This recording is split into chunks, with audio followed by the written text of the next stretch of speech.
listen to President William Ruto state what exactly it costs us as African countries, especially when it comes to borrowing or looking for money from these foreign institutions. He even alludes at some point he has been forced to pass sexuality laws. Just listen to what he had to say in his address today. When we say there is no shortage of capital in our continent, that statement is very, very true. From my own experience, in just 3 years, I have seen how we can mobilize domestic resources. It is easy. Actually, it's not easy. It is difficult to go borrowing money from people. They subject you to all manner of things. You know, do this, go and pass this law. How about those things? What are those ones called? You go and pass the sexuality laws. Go and do this. Go and do this. You know, things that have nothing to do with the money you're looking for.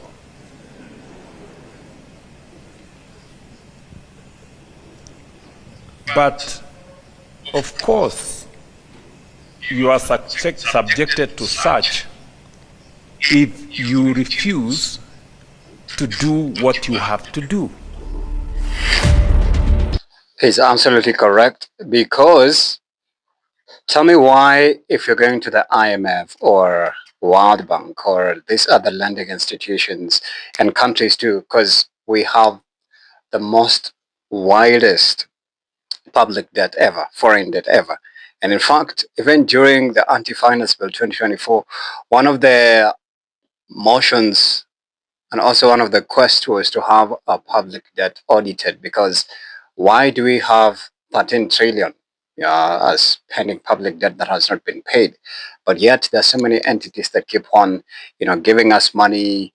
I remember President Donald Trump's administration actually has committed, is it 200 billion Kenya shillings even to help with this Ebola crisis, plus many other countries that have multi and bilateral relationships with Kenya that have committed billions of shillings.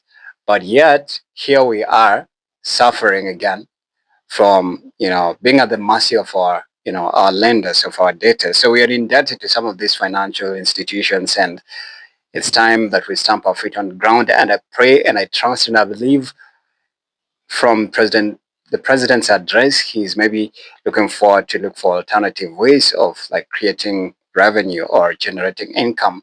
We just saw the budget 2026, fiscal year 2026-2027. It says it has a deficit of 1.1 trillion that will be borrowed in the domestic arena right here.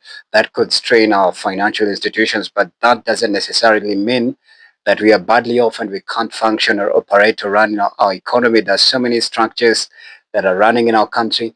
And I believe if Nairobi alone per week collects 30 billion Kenya shillings in terms of revenue, I honestly find it dumbfounding and just, it's sickening that we have to borrow again externally so that we fund our own projects right here. It's just, it doesn't work, bro. I don't think that's a it's a right move, a right choice, or a good thing to do. In as much as we are focused on development and ensuring that our country stays afloat, I think it's imperative as well that we take precaution, because I can only imagine how many laws were passed or how many implementations have been done that had been spearheaded or forced by our debtors. That already tells you that we are living at the mercy of these people. We are nothing but just literally puppets and casualties of this foreign debt, some of it which we've never benefited from, some of it that can never be accounted for, especially the monies that go to the treasuries and then allocated to the rest of the kitties, and how these projects are done in a shoddy way. Like, we can't put side to it and words to it and say the money we borrowed in 2020, it went to this and this project. This is how much was spent. This is how much is remaining. We've never had a clear audit and accountability of how these monies are spent. And from what the president has alluded to, it's just a precursor to what's going to happen in future, and partially what has been happening in between that we had no idea about. So it calls for attention.